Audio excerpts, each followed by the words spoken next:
رئیس اگنتی صادرات و وزیر پیشین صنعت و تکنولوژی نو تاجیکستان شفقت بابازاده بازداشت شده است.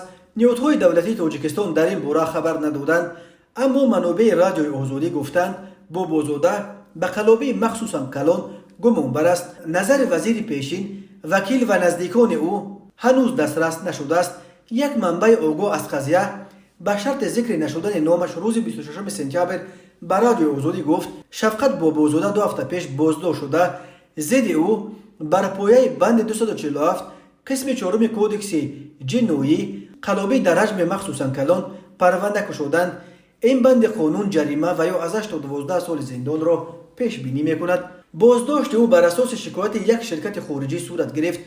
بابازاده به آن گمانبر دانسته می شود که بیش از $300,000 را از این شرکت گرفته شرطنامه قبلا حاصل شده را اجرا نکرده است. افزود منبع رادیوی آزادی در نهادهای قدرتی تاجیکستان به اطلاع دریافته شفقت بابازاده حالا در بازداشتگاه موقتی وزارت کارهای داخلی نگهداری شده.